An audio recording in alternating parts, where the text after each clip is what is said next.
have to talk louder than that, I think. Well, you're doing it. You're doing the intro, not me. Hello. I hope you're recording that. I recorded you starting saying with "I'm rusty," which I don't know. We did the episode with, I think it was Fernando, one of the guys we interviewed recently, and it starts in media res, and I'm like, this doesn't work for our show, but it kind of works for our show, but because we start with the theme song intro as opposed to whatever. Who knows? Yeah. Hello and welcome to How to Win the Lottery, Season 3, Internet Module. I'm Joey Lewandowski. Hey, Joey. It's been months. It's probably been 6 weeks since we did an episode. I'd just like to say to all of our listeners, Merry Christmas. No, this is coming out this month. This is our next episode. I don't know. It's a wildly complicated. Again, it's the pre-tape call-in show. Every single time I say it.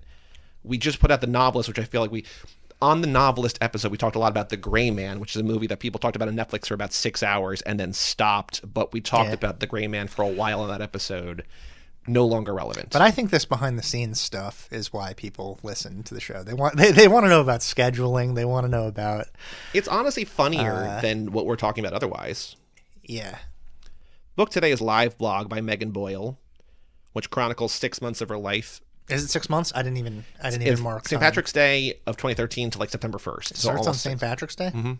She doesn't really celebrate holidays, though. Look at that. I don't celebrate holidays either. You and Megan Boyle. Me and Megan Boyle.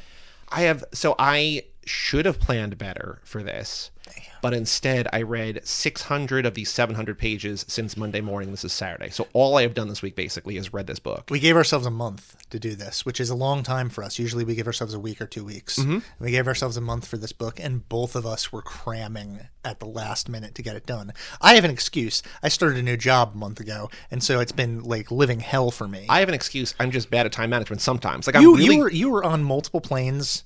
So I read a fair amount on the plane down, and then on the way back, I was so tired, and I was just like, I'm just going to talk to my friends on Facebook, and that's all I'm going to do. While like on the free messaging Wi-Fi, yeah. Second, you guys too. Free messaging Wi-Fi. Do you ever airdrop weird shit to other people on the plane? No. Have you ever thought about doing that? Not on the plane. I feel like on a plane, you're going to get on a list.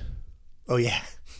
Do it on a subway, sure, maybe. I haven't done it, but I've been with Dylan when he's gotten weird airdrops. Oh really? Yeah. Dylan's like peak weird airdrop culture. He just attracts it. Yeah. People see him and they're like, I'm gonna send that guy I don't know. Something. It's not even like sexual. It's just like a weird thing or just like a normal thing, but it's weird because there's no context and it's from a stranger. This is our longest book of the season. We knew it was the longest book of the season.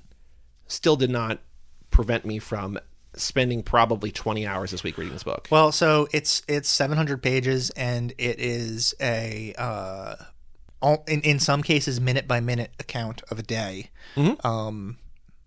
And these days are often very long because Megan Boyle avoids sleep oftentimes with the help of narcotics. So you get like a literal 24-hour recounting of someone's day from midnight to midnight, which I think is fascinating. And this is I love this book. This is one of my favorite things we've read for this podcast, and one of my favorite things I've read in a long time. Yeah, and let me say off the top, this was my favorite book the year that it came out. It came out like 2018. So like 5 years after she wrote it, it came out in different form. Is the Tumblr still up? Do you know or no? No clue.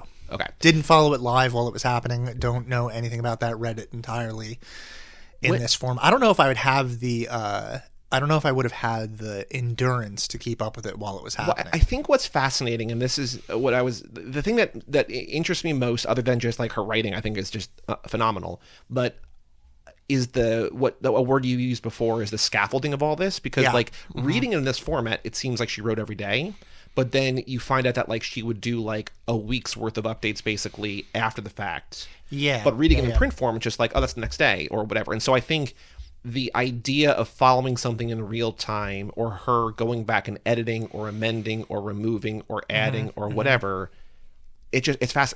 I'm sure it happens with everything that we've read, but I feel like because of the nature of what she's doing, and the way that she's chronicling things, it's more interesting here. And I like that this is the only way that I've consumed this. I think I either would have like followed it obsessively or not, or like read it a couple days and Well, it's interesting because if you're following it obsessively, there are interactive components to it where you can there's a part where she leaves her phone number and you can call her to get her to do a certain sound. The faucet sound. I think that she's in some cases lucky that didn't go worse, because it feels like now 10 years after this, I don't know. I mean, I'm sure it was like that back then, and maybe she just attracted the type of reader that wouldn't do this. Now, if you did that, I feel like you would get a barrage of people sending you messages. She would be doxxed, I think, because she puts her address in here, she puts her email in here, she puts her, like... I mean, that's not... She's doxing herself, though, isn't that, like... I know, but do you mean she would get, like, attacked in like, I don't know. Spammed and I would be worried to put any kind of identifiable information, but right. I think even though 2013 is still well into internet as we know, like, it's still like basically the modern internet. It feels like it was such a more peaceful, simpler time. Well, it's a surprisingly apolitical novel. Not like surprising, but like there's no because I think of the internet as being like there's like sharp political teeth everywhere you turn. You can't like walk down an internet hallway without getting snagged on some kind of political argument. And this book doesn't really go into that at all. Even like the politics of language. There's some stuff in here that is interesting to me because it's like, I guess the people would say that it's politically incorrect, whether it be the use of the word retard or there are parts that like you would if I were making this book, I would have censored that stuff, right? Because I'm maybe not as brave as Megan Boyle is being here. She's like opening herself up to like interesting criticisms. It's wild how fearless she is. Especially because like I think ultimately like the things that she says that people might have a problem with, the words that she uses, that there's a part where she's like she's with her mom and she's like doing she's doing like a Chinese voice and things like that. Like these are things that to do in private with your mom is like, that's one thing, and it's like completely privatized, and you don't like, your mom's not going to be like, my daughter did the most racist thing the other day. But like then to put that stuff on the internet, it's like you're trusting your audience to understand the context of who you are and to understand like that you are not a hateful person, that you're all of these things that it's a really I wouldn't do it. I think, that's the thing that we've talked about a lot this season. I think as we've gotten more biographical, even in narrative, like in fiction. Yeah. When we're like, this kind of feels like it's maybe true to the actual author. Right. The Patricia Lockwood novel, which hasn't come out yet. Right. And correct. And that book is so good. I feel bad that we haven't put that out yet, but whatever. And certainly the Darcy Wilder book. Yeah. Are things that we've thought of in this vein. And it's like we've talked about, like we get a sense of who the author is, and we know that they're not this or they are that or whatever. But I feel like in how you're saying she trusts the reader, she trusts the whatever, I think we know who Megan Boyle is just because like we know more about her than anybody else, unless this is all a ruse, which I don't think it could possibly be. If it is a ruse, it is the greatest trick a magician has ever pulled or something. Yeah, I know more about her than I know about half our baseball league. Yeah, like Rollins, for example. I know more about people we've been friends with for 5 or more years. Yeah.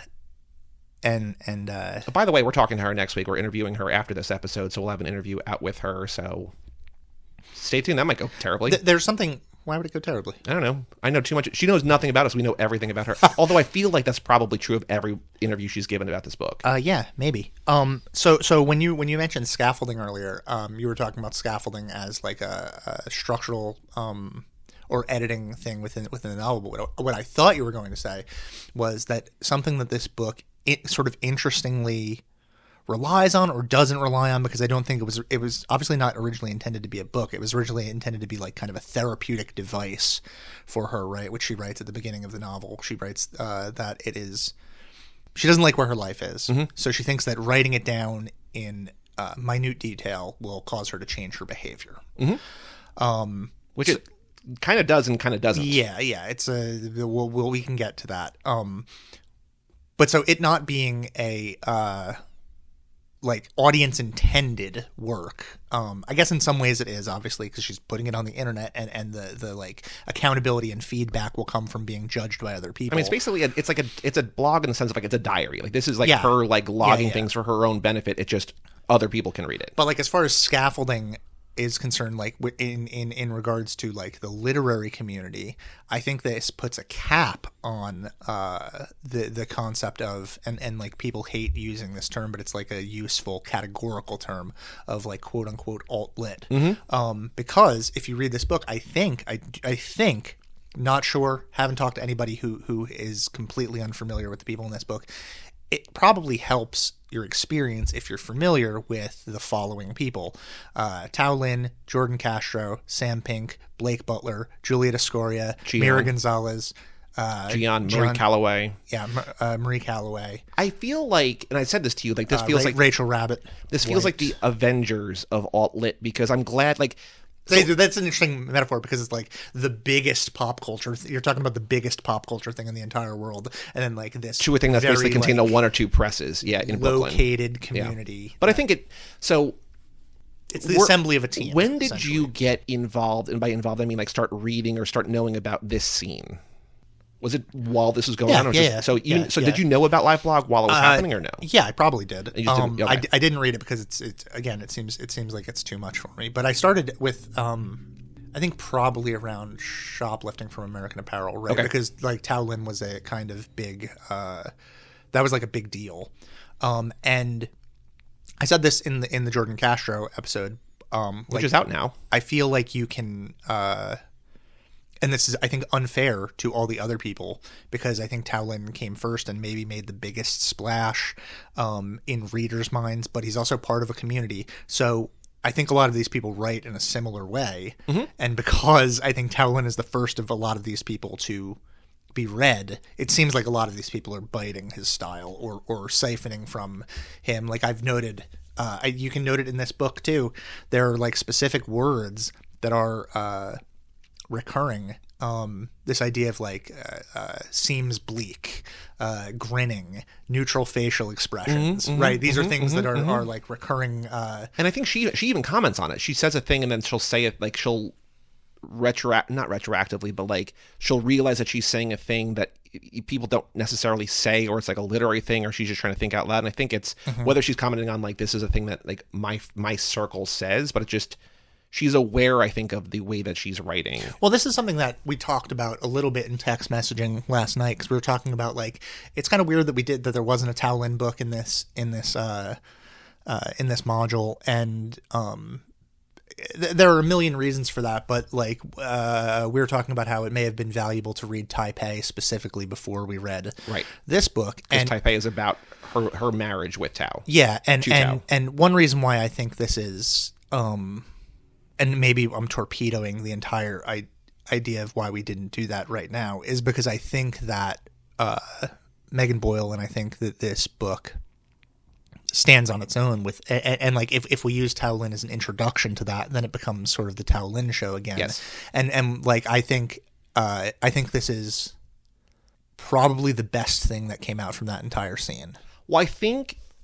And we haven't covered these books on the podcast, but I think it's a similar kind of thing. Like I think I would like to do I bought on eBay yesterday like a Tao Lin bundle or whatever, 5 books including Taipei. I want to read that now that I know her story. Yeah, because I'm going to be on her side in a way. But I feel like it's the same kind of thing where it's like we've talked about on here before, Story of My Life, and then you hear that character reference in American Psycho, and you're like, holy shit! But like because you read that one thing first, you're kind of on her side in a way, and then you're like, why are you being so mean to her? Or it's not being mean, but treating her so callously. Yeah, I don't know. But I don't know. But it feels like you're making predictions about a book that you haven't read.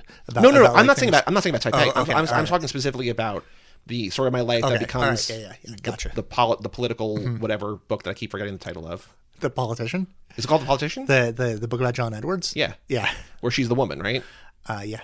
Yeah. So like it feels like that kind of thing where it's just like I'm not talking about Taipei. I'm talking about in American Psycho where it's just like I raped her or whatever. Or like whatever. It's just like no, she's a person. Like we read a whole book about her. So I feel like it's the same kind of thing where having context, like whatever you have first, in a way, colors your interpretation of whatever comes after. Yeah. So then in this case it's good. I think good because reading liveblog before. Or reading liveblog out of the context of Tao Lin is I don't know if it's the proper context, but it's a unique context, because I think most people who come to this book, who came to the blog originally, were probably already familiar with all that stuff, and so we're viewing her through a lens. And so to look at this on its own without that stuff, or to now see Tao Lin through her lens before seeing her through that other lens, is like A good way to do it, because I think she's probably ultimately gotten the short shrift, because it, like I said, in the book there are parts where she feels like people are being critical of her for having appropriated stronger voices than hers and stuff like that, which I think is an insecurity. It might be an insecurity of hers. It might be something mean that someone say it, because I think she has a really strong, unique, independent voice that like doesn't sound like other people's voices. Right. And like I think that comes from, she makes really unique metaphors. She comes up with like incredibly particular scenarios that are like located specifically in her brain. Like the whole sequence where she is like imagining a game show between her, like a game show competition between her and Blake Butler about who could last longer without sleeping, and they have to like set up traps in each other's homes to make the other fall asleep. Like that stuff is really funny and unique, and if you have the context of that Blake Butler also wrote a book about his insomnia, it becomes like you learn a little bit more about that world. But it's a weird concept, and it's coming directly from her brain and not anybody else's brain. Right. So it's not like, I don't think that she's borrowing someone else's voice. I think what you have with this entire scene, and so I think I might have to walk back some stuff that I said, because I think I was maybe critical of Jordan Castro a little bit in the Jordan Castro episode. I think what we have is a group of people that talk to each other. And when a group of people talk to each other, they start using the same words, right? And they start describing things in the same way, just like, because that's how things go. It's like how it's easier and more comfortable. And like how our very small group of friends calls the TV show Succession Success, right? Like there's like all sorts of things like that. That's just like whole show. Yeah. There's. No, but I think that's special. And I feel what's I think magical in a way about that is that even though we're not a part of that scene in any way, desperately please welcome me into your scene. I don't. It sounds terrible. No, thank you. This whole book sounds like fascinating and also terrifying. Like I don't know, like I would not, as a very sort of straight edge, what different life experience. But I feel like we're kind of a part, like we're in on the joke. Even though we're not a part of the scene, we're kind of in on the joke because we're able to see not the joke, but you know what I mean? Like we're in on the thing, like we're able to make those connections because we are reading the things and talking about the things and noting the similarities and differences. And I have a lot of, like there's nothing more relatable to me in like maybe all of literature than the first like 30 pages of this book, where I'm just like, I want to scream because I'm recognizing so much of myself in this thing where I'm just like, just fucking go to bed. Just go to bed. Stop staying awake. She makes not sleeping seem so appealing. And also just print out the goddamn things. You don't have to like, you don't need a list to do it. You don't have to like, because I have this, I have obsessive things that I do, not obsessive in like a clinical kind of way, but there are things that I do where I'm like, if I'll set a timer, and I'll be like, okay, I can do this until 8, and then at 8 o'clock I'll start. Mm-hmm. And then I'll do the thing, and next time I look at the clock, it'll be 8:02, and I'll go like, well, fuck it, I'll just start at 9 then. Yep. And like, it's just a way for my brain so like I'm in a lot of her behavior that I would categorize as like irresponsible or immature behavior. Because she's like 26-ish, I think. 27, yeah. Which is not young, but not old. I recognize in that behavior my own bad behavior.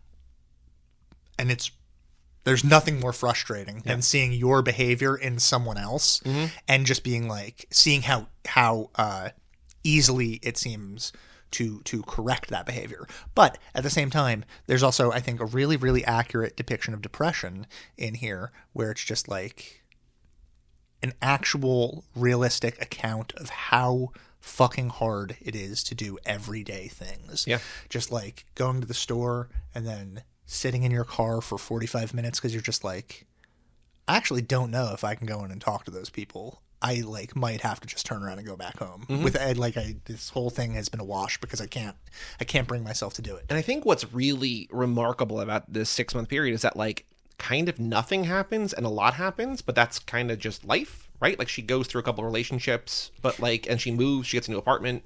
Yeah, I think a lot happens. I think a lot happens, but also it's not like in a normal narrative. Like if this was fiction, yeah, you might like it, but I think the wide public might not like it. Well, I think actually, like this is something that I think is like a really interesting thing is that I think this ends up being structured sort of similarly to like a Woody Allen movie or something like that. Whereas like it starts with this relationship where you're like Zachary. Yeah, where you're like, this is toxic. It's bad. She should get out of this relationship. And slowly that, like, you know, as she moves out of the apartment in Philadelphia, that relationship does sort of disintegrate a little bit, because she, you know, and the negative things that we think about that relationship, I think are, you know, they're all there. Like he's critical of her writing in a way that is like not even critical but dismissive. He is it seems casually cruel to her. We learn later on that he hit her, but that's later on, so that doesn't really factor into the structure of what I'm talking about. And then once she gets out of that casual relationship and we feel toxic relationship and we feel sympathetic to her leaving, we wanted her to do that. We wanted her to get to New York because that's where like the new life can start. And then she meets this new guy, Omitted. Do you know who Omitted is or no? No idea. Okay. No, I didn't try to look it up. Had no, you know, I'm letting the mystery be. Letting the book stand on its own on the terms that she's asking us to let it stand. And then that guy, their relationship seems great. It seems like she's really coming out of this, you know, fog of depression. You can really tell when she's happy because she updates liveblog less. The updates are more positive. Yeah. Not necessarily like less drug use, but you can feel like there's less despair. Yeah. And it does feel like things are really, really good. Yeah. And then there's a blank space of 15 days. The only time, like, because there's days where she does not update, but it says did not update. There's just 15 days where there's not even did not update. And then when we come back, there is a like an audio recording of her describing the things that happened in those 15 days. It's the most heartbreaking thing in the entire book. Yeah, and so it's like this relationship that we thought was the savior of everything. Actually, this guy does something that's really horrific and very I don't know. I don't know how you do something like that if you care for a person at all. And so what we thought was the thing that was going to bring her into the light out of things actually sends her back into darkness in a way that is like almost like a sort of dramatic irony. Because it picks up 15 days later, she's at her mom's house and she's just like, things with him ended badly. And like, then she kind of walks back what happened. But it's like, we're now forward in time in a way that we haven't been before. And basically everything we thought we knew about, and like, again, it's life. Everything we thought we knew about this is not actually what we know about this. Yeah. And then, and that like sort of leaks out in trickles, right? Which is a very like structured, dramatic narrative format, right? And then Zachary is sort of reintroduced to the text. And as Zachary... He never really goes away, but he comes back in a bigger way. But as he's reintroduced, there's... Oh, I said that. Reintroduced. I love it. As Megan Storts to... My speaking is... You've been so good for these first 22 minutes or something. I'm in full collapse now. She returns to him with a kinder idea of who he is. And she starts describing him as being, she's like, oftentimes like, she's so funny, so intelligent. Glad I get to know him. Yeah. And you have this positive trip to Rhode Island with this Alec fella that like has the normal insecurities of hanging out with people, and sort of there's some negative stuff in there too, but it like seems like mostly a positive time. And we feel like once she recovers from Omitted, she's in like a much better place as we get to the very end of the book. But one of the almost maybe even the very last entry, she's just like, all right, I'm going to smoke crack. And it's just like, oh, that's like, yeah. I think like our... What she's done earlier, like that's not an escalation. It's just a return to where she was. Yeah. And also, you know, I think some of what this book does is it enforces ideas about drug stereotypes and depression, while unplugging other ideas about drug stereotypes, because it's like there's a lot of points in here where she's like snorted some heroin, and it so totally doesn't seem like a big deal at all. But like dramatically, if we think of pop culture, like someone snorting heroin is like that's the end of their lives, right? Then they're like a junkie, they're hooked, et cetera, et cetera. But she actually seems to deal with drug use fairly well. And she talks about it a lot, about what quote unquote drugs are and what it means and how you define a thing and how people use it, and like also hearing people talk about like, I don't think Megan uses drugs to get high, or like it's one of those things like you're able to see why it's happening. Yeah. Which is, again, honest and feels different in a way from just about anything else that's ever depicted drug use. Yeah, and in some ways, because there's no judgment, because it's a first person narrative. If there is judgment, it's self judgment, and she's also like it's also juxtaposed with conscious attempts to be healthy, right? Hot yoga, least you can do smoothie, wailing on her abs, yeah, things like that. There are parts in here where she's like did 400 crunches, and I'm like, what the fuck? It made me want to do crunches. I could not do that. There's no way. Especially considering, like, I was thinking that she might be exercising. She might be like walking around, running around, whatever. But it feels like for most of this, she's just sitting around, not doing anything. And then all of a sudden, she's sleeping too. Not sleeping. And she's all of a sudden just like, ran a marathon. It's like, wait, what? Hold on. If I didn't sleep and then I went to do hot yoga, I would die. She makes hot yoga seem awesome. Die. Yeah. I mean, it probably is. I've never done hot yoga. I gotta get back on my yoga kick. I did it for about a week and a half, and I was like, I have taken Adderall in my life. Sometimes in excess. There are times when it's like 8 p.m. and she's like taking 20 milligrams of Adderall, and I'm like, you're fucking crazy. I would never sleep again. So I think what's interesting about this, and I thought this before when it made more sense to bring it up, and then we changed topics, but the book is structured, each chapter, quote unquote chapter, is a day, which I would imagine is like a Tumblr post or whatever. But her days are not like, not that like anything is normal, but like people go to bed at 10 o'clock and wake up at 6 o'clock or whatever, right? And like everything's kind of contained to a day, but her day is basically like 5 p.m. to 11 a.m. or not. Like it's whatever. But so it's interesting to see like, okay, this is the end of a chapter, but it's like the beginning of her night or whatever. It's just like, well, woke up, watched the Heat, went to a bar, and then there's like 7 more hours of whatever, or like spontaneous hangouts that start at midnight and they talk till 6 a.m. and then she goes and doesn't go to FedEx or whatever. It's also like there are parts in here where I was just like, this life is so strange, because it's like 3 a.m. and she's like watching TV with her mom in the bedroom, and I'm just like, what is this? What are your parents like? Why are they? That awake? was my big question. Why are they awake at 3 a.m. hanging out? They're starting movies at 2 a.m. Yeah, like this is like very, very bizarre. I think I do gotta say I lost all grammar. I think I've complimented other parents this season in particular, but she has the coolest mom that we've read. Yeah. Or do you disagree? Well, I don't. This is like interesting because it feels. We don't have the full context of the parents, and we don't have the parents' perspective, and we only have an especially dark time in Megan Boyle's life. So, for me to be critical of her parents, like, needs a huge disclaimer in front of it. Sure. To say like I'm critical of something that I don't know the full story for, and I don't know whatever. But there is, a thing where it's like they clearly never laid down any boundaries for her, or like something that I was texting with Meg before, and this is why not Megan Boyle, but Egg. Yeah, our dear friend Egg. I was texting with her about this, and one of the reasons why her email is so short is because she didn't feel comfortable being critical of real people. Hasn't stopped her in the past. I know. Tell that to our dear friend Darcy Wilder, of whom she was so mean. I was thinking about her parents in relation to my parents. I don't know if this is good parenting. Egg's parents. No. Megan's parents. Megan Boyle's parents. Sorry. Margaret Megan. Matlock Boyle.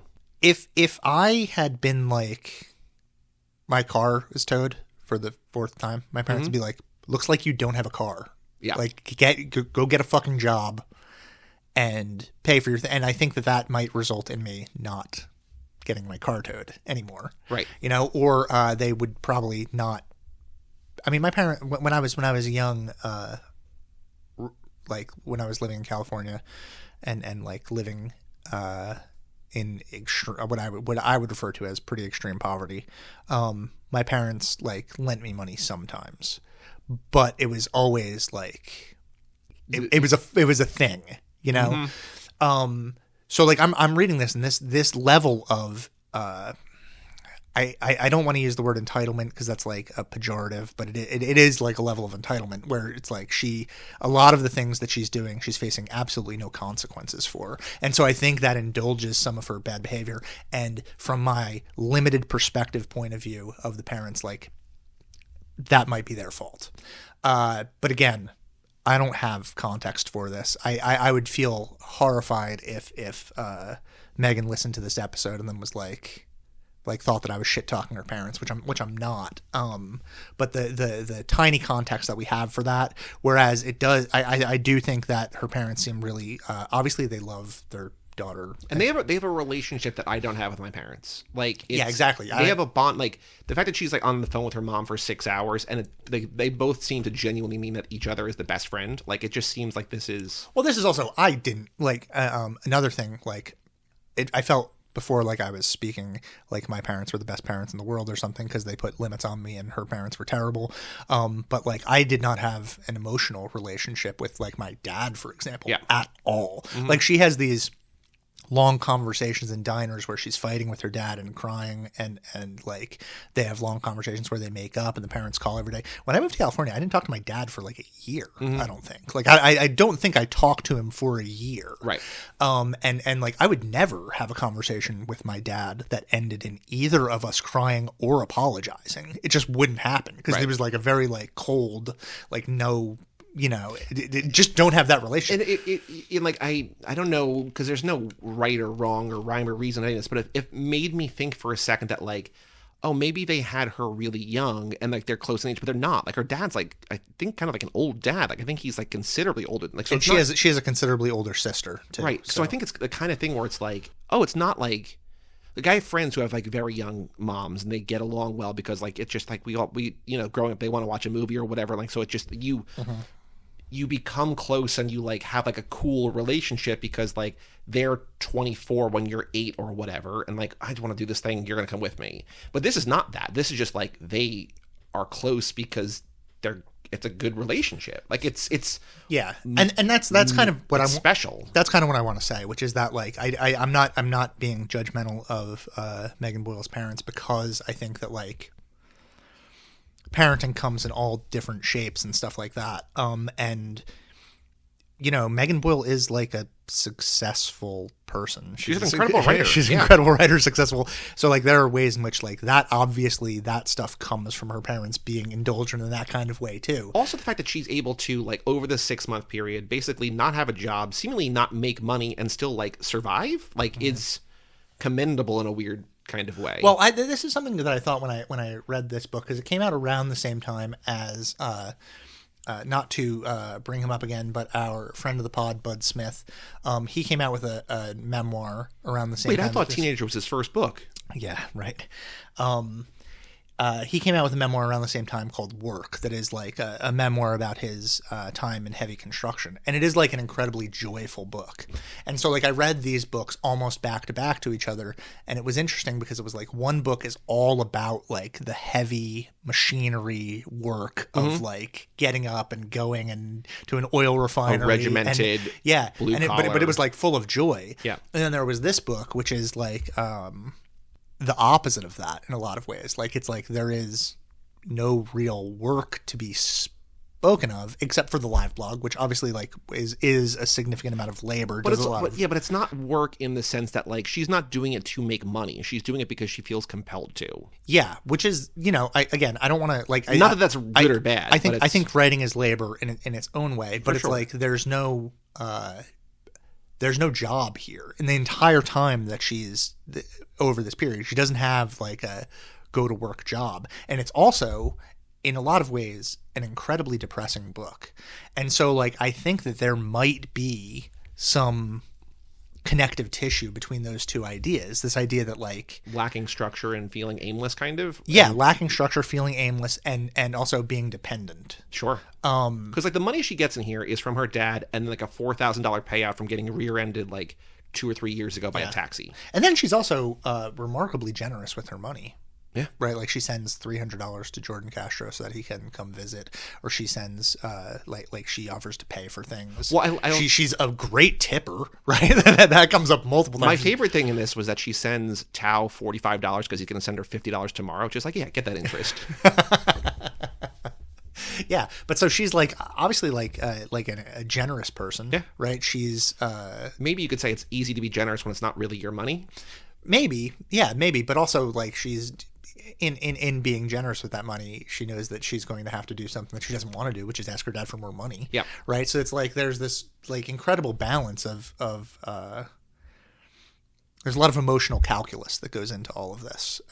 So like whether she is someone who is quote unquote entitled, she's also someone who is very clearly suffering from depression and has all of these other things going on. So it's like a very, very interesting, strange cocktail to make up a personality. All of which I feel like I've been. I don't mean any of those things as pejorative at all. I also think that she's like incredibly smart and incredibly funny, and also like incredibly empathetic. Like some of the stuff in here that I related to the most is like she goes on like multiple all caps rants where she's like, if you like, this is like Matt Early level funny. Yeah, but the stuff I don't even mean like the funny stuff. Like there's stuff where she's like the honorable Judge Matt Early. There's stuff where she's like, if you like believe that anyone has more right to make art than anyone else, then I don't know what the fuck, like, what are we even and she becomes in those moments angry enough to become inarticulate. And she's an incredibly articulate person, right? Obviously because we have these complex metaphors, and she's a gifted writer, gifted with a turn of phrase, all of these things. And those moments I also related to because I am also a person that when I get angry about some of the similar things that she gets angry about, I also become staggeringly inarticulate, right? Well, I think what I loved seeing, and loved is maybe a weird way, but she writes more than once, Jesus, it's so hard to find the words, it's so hard to type. And she's like thinking, and maybe she's pausing it, but it just seems like she's like working it out in real time. Yeah. And then she comes away with like a really articulate something. And I want to say, like, you know, toward the end, she's like leaving a comment on somebody's blog, and like, you know, it's pages long or whatever. Oh, when she's like Ben Rosamond or whoever it is. Like, yeah, that's really fun. I want it, like, that's just like, you know, not an afterthought in here, but that's just like one of like a million things in here. But like, if anybody left a comment like that on anything I've ever done, it would be my favorite thing I've ever got. You know, it's yeah, and like, sure. and it's just 2 pages out of 700 in here or whatever. It's like everything she does is just so breathlessly good. Yeah. It's really, it's, I don't want to spoil Meg's email because I'm sure she's going to say the things. Should we read Meg's email in the middle? Yeah, sure. Read it. We got an email address, lottery@cageclub. I mean, we're freewheeling. We haven't done this in 6 weeks. Just throw an email in the middle of the episode. If you want to email in about this book or any book, lottery@cageclub.me. Meg's reaction to liveblog. I was surprised at how much I liked this. It felt like I was reading texts from a friend of mine. In addition to that, it was interesting in the parts which specifically did not feel like messages from a friend, but those that served as a reminder that this was a novel. Mainly the parts in which the edits were made explicit, like when she talks about adding in parts or expanding at later times. I also liked that you can see an evolution in liveblog, that Megan Boyle does a good job articulating why she says that, quote, this started feeling less private. All in all, a long haul of a book to read. All in all, a long haul, but I'm glad I read it. So she, I think what I thought she was going to say there, and what she did say, was that it felt like spending time with a friend, right? Which is like, I don't think books often feel that way. No. Right? But I think a lot of times people feel that way about podcasts. Yes. Right? They feel like, oh, I know this person. Well, and I this think is my friend. That's another thing that's fascinating to me that she also comments on, like all of this, but there's the podcast dynamic where people who listen to not necessarily this, but maybe this, but like real podcasts, other podcasts with like whatever, where the hosts are maybe less accessible, right? Like you just like comedy, like you're like, I feel like I know Scott Aukerman or whatever, but like he has no idea who you are. He just knows like his one thing he knows about you is that you like his show, and like that's the end of that relationship. But here, what's fascinating about liveblog is she's writing things because she wants to get him out of her. But she also knows that the people she's writing about are not only might be reading this, but probably reading this, or she's like responding to text that seems like in liveblog, or like just referencing things that she gets. And the whole idea of writing things to friends and having this extremely like local community, or just like saying things, but it's also broadcast to the world. Like it's fascinating to me. Yeah, I again, like, I don't think that I would be able to pull it off, because I think that I would be too afraid of hurting people's feelings, exposing people a little too much, or exposing myself too much for whatever. Because, like, there is a sense where it's like, and there's a little bit of this in the book, where it's like, what if you, at any point in your life, want a job, and someone Googles you, and they can find all of this stuff. Her justification is like she applies as Margaret instead of Megan. It's like, well, all right, but you know. I mean, yeah. But yes, I get it. I'm around the same. I mean, there's only one Shreds. Yeah, there's only one Shreds. But I think that that's something, like, it's also the, like, she for a while is calling Zachary in brackets ex-boyfriend because he doesn't want to be a part of it. And she's like, I'm tired of that. I'm just going to call him Zachary. Yeah. And then, like, it becomes, like, I guess maybe when she's writing about him as ex-boyfriend, it feels not more negative, but more personal or vulnerable. And then when it's Zachary, it's just, like, a friend of hers or something that sometimes they hang out and have sex or whatever. It moves into a more intimate space. But it's I don't know if I would want her to write about me, but I also would kind of feel like honored in a way. No, I would be horrified. I don't, I mean, you know that I am off social media almost entirely. I have no interest in being like an internet person. I have tried to maintain my anonymity in this space as well. Like there's like, which has caused me great consternation in terms of going back and editing things, not audio, but like text and places. The idea of someone writing intimately about me in this way is absolutely terrifying to me, and which is like, I think that she is aware of that and takes steps to I think there's a difference though between being someone that you're in a relationship with and being someone like one of her friends, because like most of the people in this that she writes about come off like they're the best person in the world.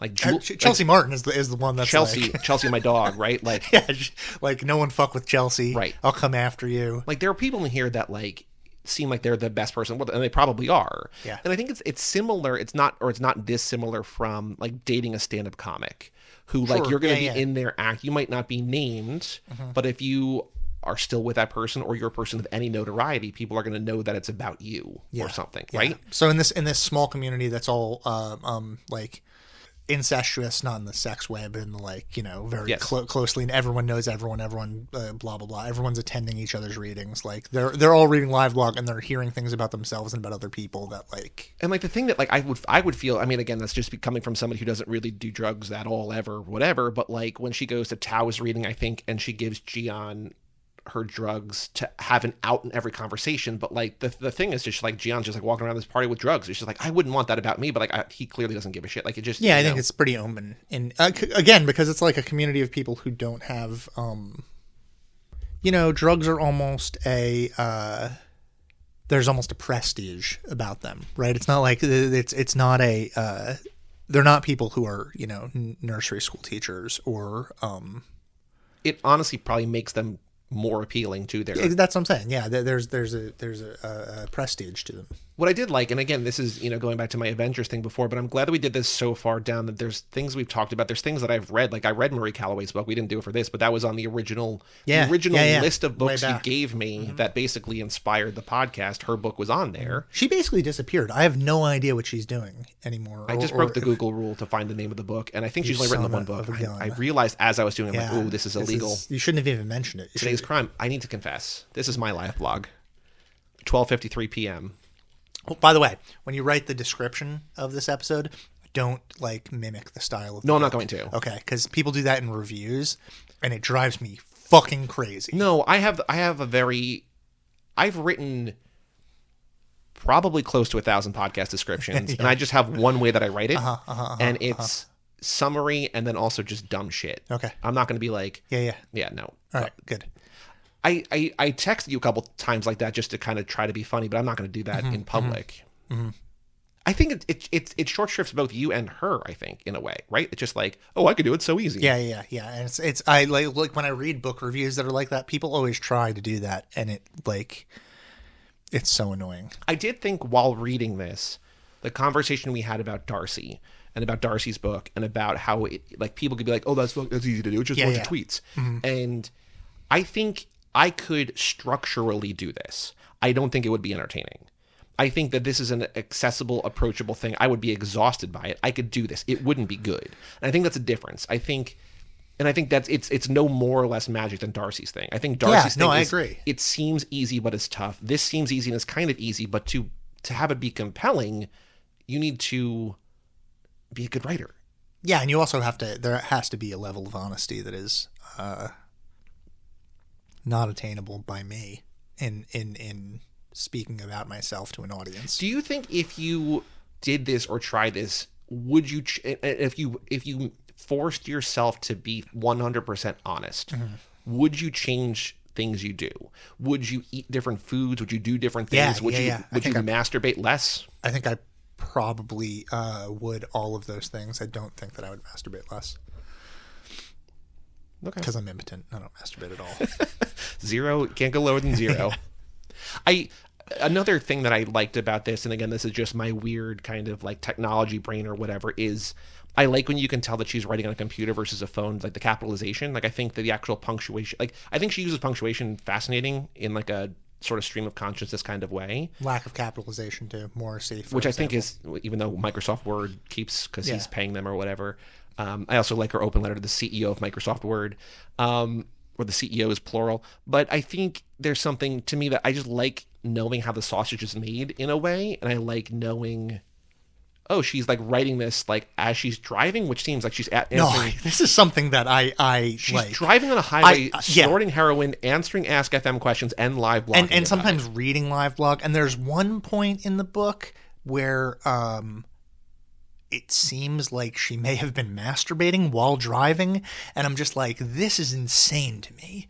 Megan Boyle, I don't know if you're going to listen to this. We're going to interview you. You can listen to this. You sound like the least safe driver in the world. Well, she also says at the end, like she documents her like suicide attempts, and she talks about the one time she drank and drove to see if this is the time that it happened. Yeah. Like it's very, very, it's scary. The interesting the part about that at the very end where she does that, where she documents her suicide attempts. This is the saddest part of the entire book for me. At the end, she's like, documented this just to see how bad if it sounded as bad as I thought it was. Yeah, and it's not. It's not. And it's just like, wow. Yeah. Like that is because it's like 3 attempts. It's like daily self-harm. Very dark. And she's like, no, it's not as bad as I thought. It's very, very dark. And so I think that gives you a bit of a passageway into her that you maybe don't even get throughout a book that's extremely honest and extremely in depth about this person's life, which is that like sometimes it actually is even worse than than appears to that person, which is, tough to think about / deal with. There is one more thing that I wanted to think about that goes along with 2 more things that I want to think about. One of them is goes along with what you were saying about the punctuation and stuff like that, which is there are parts where she talks about her fascination and love of this idea of accurately transcribing the way that people talk. Yep. Which is which she does to herself in the video transcription. Yeah, and it's really it can be hard to read, right? If you read an entire book like that, it would be very difficult to read, but it's also I think it also gives you access to character in a way that you don't get in stylized dialogue. And you realize, like, furthermore, that like any sort of realism in fiction is kind of faking it. Sure. Because you don't get those stutters and pauses. And what the stutters and pauses give you, even in someone who's incredibly articulate, they give you like an insight into hesitation and things that they're unsure about. They give you a greater access to the way that minds repeat themselves, the way that how speech doesn't follow a linear tract, how you like you leave a topic and then go back to a topic. Well, she writes about that too, because she writes about how, like, when you read a novel, there's the recurring themes and the things that reoccur, and like it's something like breadcrumbs left by the author intentionally, and that doesn't necessarily happen in speech, even though it does happen in speech. So once again, we come back to a novel that's kind of about language. I also, like, I think you can read into those transcriptions in a different way you read into the rest of it, but, like, there's the thing where she's talking about in that video transcription about her mom giving her jewelry because she wants her to have it before she dies, but also in case she needs to sell it for money. And it feels to, or I read it as she's talking about this and she's showing off to the camera, like, the jewelry or whatever, and then, like, it felt to me like she was about to break down, then she, like, transitions, like, hard pivot into something, like, real dumb, because she's like, I can't, if I go further, this is going to be the end of it. And, like, it's so goddamn heartbreaking. It's like the deflective nature. Even in someone who's obviously being incredibly emotionally honest with us throughout, there's a deflective nature that brings you away from that. What was the other thing? There's one more thing that I wanted to talk about. I'm going to remember it once. While you think about that, I will say that you can tell she's a good writer because she writes about dreams a lot in a way that, like, is compelling. Yeah, I was going to say that too. And she even writes, I made a note of it on page 188. She says, why do people hate listening to dreams? Because I think we've even mentioned on here before, I've mentioned on some podcasts recently, there's the Always Sunny joke about Dennis. Like, Dee starts telling Dennis a dream, and he goes, look, if I'm not in it and no one's having sex, I don't want to hear it. Yeah. But she does it in a way that I'm like, this is great. I mean, it almost feels, it's fiction, obviously, but it feels like she's a good writer because she's telling a thing that, like, if you start telling me a dream, I'd be like, I don't care, man. And that's no knock to you, I just don't care. But she does it in a way I'm like, I would read a whole book of this. Yeah. That's like, I am always kind of interested in hearing other people's dreams, because I always think that they're making it up, because my dreams are never linear in a way that other people's dreams are. My dreams are always like, there's like a single image and then I'm awake or something like that. I mean, I'm no brain doctor. I don't know what the amygdala is. That's true. You don't. That episode's out. Yeah. But you don't remember a dream unless you wake up in the middle of it. And then if you go right back to sleep, you're going to forget it anyway. So like, you have to wake up and write it down or somehow remember. Like, when people are like, did you dream last night? I'm like, no. Like, I normally don't dream. Yeah. What was the other thing you thought about? Oh, I was thinking something that I really want, that I don't think that Megan Boyle will do or can do, is the Up series? Yeah. Oh. So I was thinking, I would love it. I would love it if Megan Boyle returned to this format for 6 months every 10 years and wrote a second, and then we'd have, like, because, like, this is the 700 pages of a 27-year-old's life, right? And that's one thing. But 700 pages of a 37-year-old's life is a completely different thing, right? Especially when, like, there's obviously going to be growth in between then and the next thing, and then you're going to do another 10 years after that, and then what you end up with ultimately is this, like, thing where, you don't have things like this about 57-year-old women. Right? This like massively detailed account of, like, a 57-year-old woman's. It's like that. Is it Chantal Ackerman?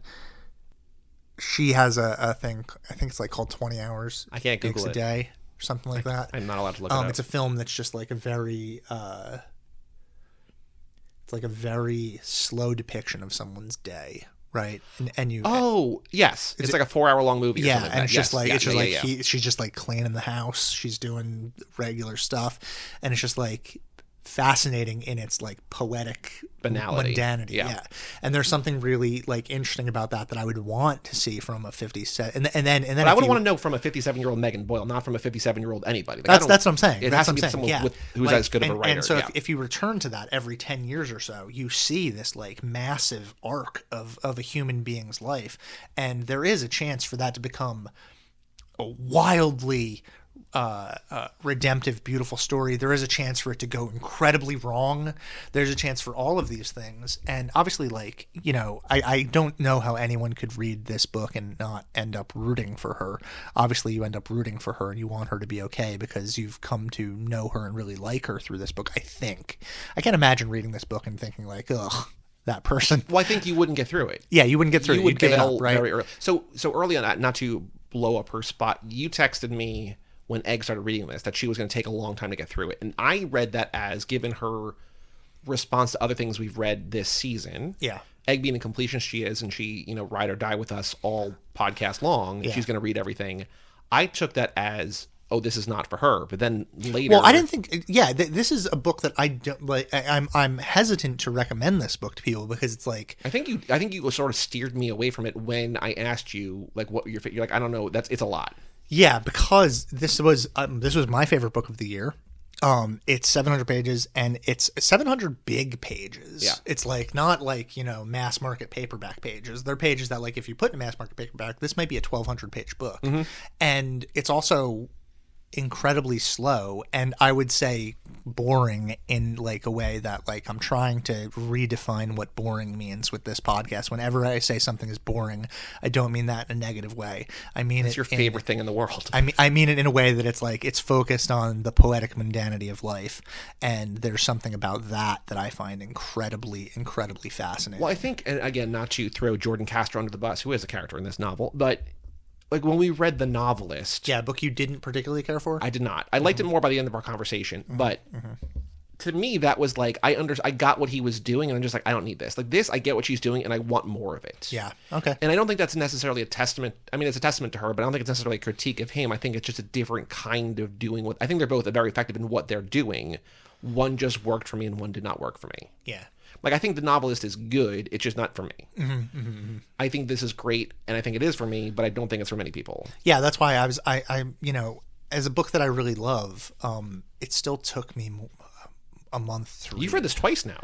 Yeah, it took me a month to read. It took me as long to read this as it took me to read Ducks Newburyport, and Ducks Newburyport is a longer book that is denser. But there might be they're probably similarly word-lengthed.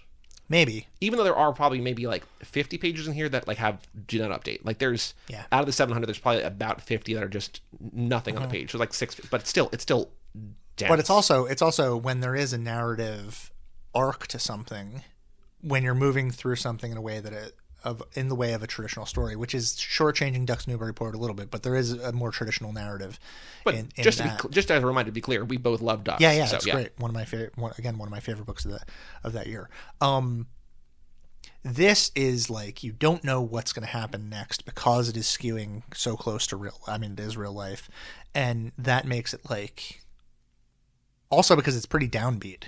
And it can be hard to like sit down and read 100 pages of something that's downbeat, especially when it's a character that you really like and you're rooting for, and you're just like, God damn, I want this person to be okay. I can't just. It's like I've talked about this binge watching television. It's like you don't binge watch Mad Men. You can't. Right. I tried. It doesn't work. It doesn't work. You can binge watch lots of stuff, but like there's certain things that you can't. Like, and this is a book that you can't sit down. You're not going to read 300 pages in a day. It's not going to happen. I kind of did. Like I know, but I wouldn't want to. But I do think that there is I think that something about this works because I think in a way that nothing else we've read, nothing else that maybe I've ever read, I'm in her head more, and I feel like at a certain point I'm just like I'm all like this is what I'm doing. I'm living her 6 months this week, and I wish that I had planned better just so that like I didn't wake up every morning like gotta do 100 pages today. Like because if I don't, I'm gonna have to do 200 tomorrow. No, I was the same way. I was like, I have to get up at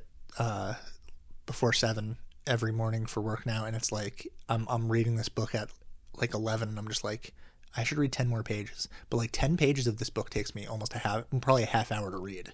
Well, I've said before on here, not to brag, but I basically ballpark a minute a page for me, and this was well over a minute. This is a minute and a half or 2 minutes, and like not because it wasn't interesting, and I also wanted to make sure I wasn't glossing over things because everything is written so similarly, not as a negative, but just everything is matter of fact. If you skip over a paragraph, you might miss nothing, or you might miss everything.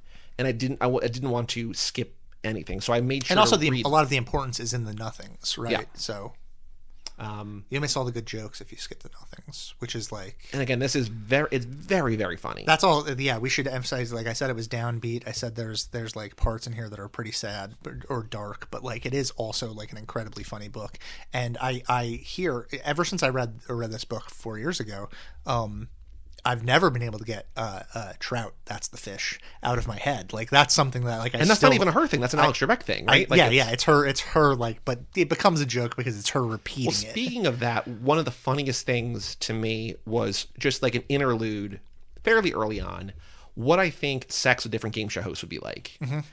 And it's her describing Trebek and Sajak and Drew Carey maybe, or somebody. Probably Drew Carey. And I'm just like, this is amazing. Like, this is, and I think that's the kind of thing, like when we read, was Steve Harvey on there? Because he's the, oh, I think so. Maybe it was Steve the guy. You gotta fuck Steve Harvey if you're fucking game show hosts. Steve Harvey's number one on the call sheet. I do think that like the same, maybe number two behind Trebek. Sorry, go ahead. May he rest in peace. May he rest in peace. Yeah. You don't want to fuck Ken Jennings though. No, I do not want to fuck Ken Jennings.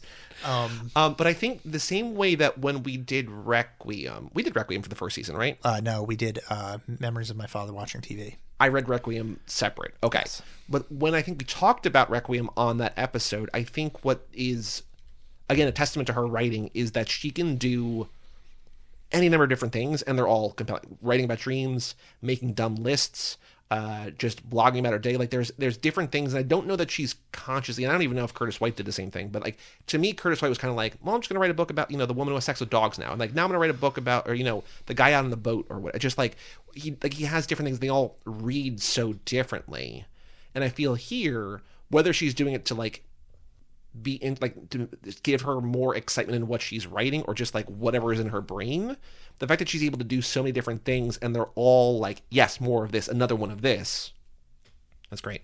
I love it. Yeah, I would like to see, I mean, I want the Up series from her, but the live blog 2, live blog 3, like it continued throughout her entire life. So that this is like live blog 27, live blog or Die Hard, live blog 37, live blog 47.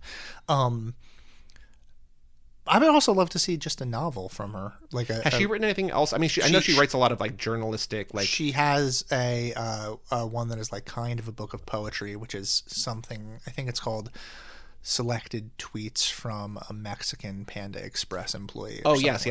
She no, that's on her wiki. I saw that. Yes. Yeah. Have you read that? Yeah.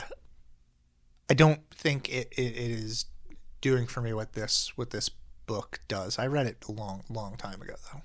Another very funny thing is when she is very drunk and typing in all capital letters and trying to remember Jonah Hill's name and can't do it and can't. I felt bad about that because also she's Jonah Hill has recently been talking about how like he feels like whenever people talk about his weight, he feels like very intensely bad. But I think that's also, again, she's being honest. She's not like, sure. Who's that slightly overweight? Who's the fat guy in those movies? Yeah, and then she's also talking about how that's not a problem for her. She's like, she's not making fun of him for being fat. No. But yeah, I don't know. Yeah, but I read that and I was like, oh, that's like a bummer. Yep. Anything else to say about live? I feel like we could talk about this forever, but I think might be a logical place to end. Is there anything else you want to say about this? No, I'm good. It's one of my favorite books of the last decade or so. I really, I think it occupies an interesting space on the internet part of our module, which we didn't really talk about that much. A weirdly positive internet space, like it doesn't seem like people were attacking her all that much, or at least she wasn't reacting to them attacking her. I mean, I know she talks about getting some nasty Ask FM questions and things like that, and there's one really, really funny part where someone is like, are there any alt-lit writers that she hasn't blown? And she's like 3 to 5 alt writers not blown so far. Like that's really funny because I enjoy, and this is what compelled me to defend Kim Kardashian for years and years, and I no longer do that, but like I enjoy people who refuse to be shamed. There's something very beautiful and wonderful about that, and like I see it's interesting that she in this book multiple times sort of rejects the term feminist, because I think that this is like a pretty feminist novel. Well, because in the one interview, they're like, "Oh, you're the one who says you're the woman who's not a feminist." She's like, "Yeah," and then like they just move on. Yeah. Whatever. Yep. Is there? So one thing, I don't know if I'm going to ask her about this or not. Depends on how the conversation goes. But with Darcy, we talked about how she didn't want it to be an ebook. She only wanted a different format here, right? Like I have this. I got this for Christmas a couple years ago. And then I bought the Kindle because I can't imagine like when is a bigger thing I just want to read like on Kindle. I want to be able to read on my phone if I'm out, or on my Kindle or whatever. I don't know that you could I was thinking about like just the other things you could do, like Darcy did an audiobook. You can't do an audiobook of live blog. Well, so something that's interesting. Well, something that's interesting that we I don't know what's worth talking about, what's not worth talking about. But when this book came out, she did a read. She read the entire thing. Whoa. 37 hours. She did a 37-hour like a live stream. Yeah, 37-hour long reading with like a couple of breaks. Holy shit. Yeah. Okay, we got to talk about that with her. Yeah. So that feels and that's, again, this book came out in 2018, and the events of the book when she was doing it was 2013. So it's like also her, that kind of reading is like reliving a period in her life. What's also, I think, really interesting, and not necessarily good or bad, but again, how it's apolitical, it doesn't feel like it's from 2013. It feels like it could be from my time. The only time... There's internet shit in there where I'm like... Well, the one thing that stood out to me is toward the end, when I think she's with Alec in Rhode Island, and she goes, we should watch Blue Velvet. And she's like, do you have it? He's like, no, but I have Amazon Prime, and you can overnight ship things, or you can like watch... it also lets you watch movies and stuff. Yeah, I'm just like, yeah, you don't need to describe what Amazon Prime is, but maybe in 2013 you did. No, but also there's stuff in here where she's like, oh, my house doesn't have internet yet, or like, she loses her phone when she goes to Rhode Island and she doesn't have the GPS, and I'm just like, God damn, like I feel like now people wouldn't. You would not go on that road trip if you didn't have a phone now, right? Although one time I think we went out to dinner or something like a year or two ago, and my mom like left her phone, probably pre-pandemic, I don't know, but she like left her phone at home. We're like, how do you just not bring your phone? Like she doesn't like use the phone like we do. Yeah. But just like, even for someone who didn't grow up with a cell phone, just like, how do you go anywhere without it?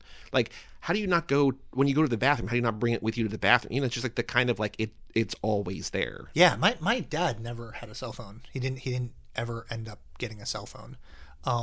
Which is good, because he would have, had he lived, he would have become a QAnon weirdo, almost 100% guaranteed. So I'm glad he like stayed away from the internet a little bit. So the live read is fascinating, but I think this is another thing that could only exist necessarily in like book. Like you couldn't make this a movie. Yeah, I don't know. It would be very weird. It would be like it's a documentary. No, I don't know. I don't know. It would be interesting to try, because it's like it would subvert an entire form, right? Some of it would be webcam, some of it would be like just narrative. It could be fascinating. Yeah, maybe like Zoe Kazan or something as Megan Boyle. Yeah, sure. Poots. Who's that? Oh, the girl from Yeah, because she's in Whole Show, and Matt was like, "I bet you love Poots," and I was like, "I do." Bob loves Poots. Broho. We're on Twitter at I forgot that she was in there. Yeah. Okay. We're on Twitter at LotteryPod, patreon.com/ don't support our Patreon if you want. When we started interviewing authors, we stopped doing bonus episodes. The Patreon is kind of, there's still stuff there. You should support us. We currently have somewhere in the ballpark of 30,000 listeners. We'd like to accept advertising. That way we could quit our jobs and do this show. I make $1 a day on YouTube for Too Fast, Too Forever. And I'm like, this is good money. Good money, baby. That I have to split with my co-host and also pay like 30% to the government. But, those 35 cents I get a day. Yeah. Today's crime is commissioning an assassination on the dark web. The cupboard is bare. I've been watering fields that I should be harvesting. Treatments come, I never turn the page. Months are a mistake. It's like